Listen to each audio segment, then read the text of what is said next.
So we're here with Professor Nick Datzov at the Brainerd International Raceway.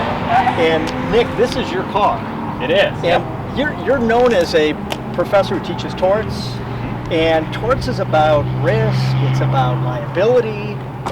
How did this happen? Yeah, so do as I say, not as I do, I suppose. I've always been really into cars. And you know, there was about 5 or 6 years ago, a friend just asked me if I wanted to go do some performance racing schools with him. And so we went out and did a racing school in California for a full day where we got to drive cars on the track. And that was the beginning that sort of hooked me in. And I thought, that's really interesting. I want to do more of that, not pay that same price of having to do it. How do we do that? So we spent some time researching what kind of vehicle we had to get, and settled on a BMW M4. I've had this for about 6 years almost now, and been just doing kind of weekend stuff, coming out and doing some racing and learning how to be a better driver.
close to 120 on a couple of those turns at least.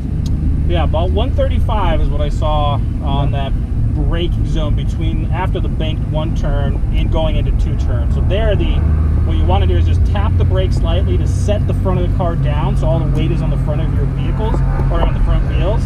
That way your front wheels can turn. If your front wheels don't have the weight, it's harder for them to turn. So you want to just tap the brake lightly, set the car down, and slow down between 110 and 120 is usually what you want to take that turn at. And then you can accelerate out of it heading into turn 3. Yeah, so It's awesome. yeah, fun. Incredible. Faster than I expected. It looks slower when you watch like video. It does not feel slow.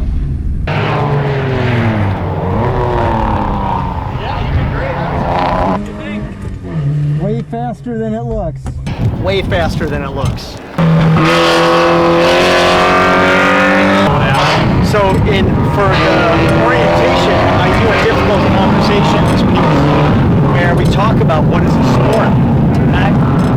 Anybody who thinks this isn't a sport should ride with Nick in the car, because the hand-eye coordination, the forces that you're enduring, especially at some of the high speeds. Is this a sport? I think so. I mean, I really do. I have the same debates about what exactly falls under a sport, but I think when you think about the performance that goes into this, and I'll tell you what, if you do this for about a day or two sometimes, you are going to be exhausted. I sleep like a log, and I think that's a good indication that if you're getting that tired physically and mentally, probably a good argument this is a sport. Thanks for taking me out. It was my pleasure. Great. It was great. Now we just got to get you in the driver's seat. Yeah, seriously. Well, they'd have to clear the track, maybe bring in a whole bunch more turkeys, keep it nice and slow, yellow flag.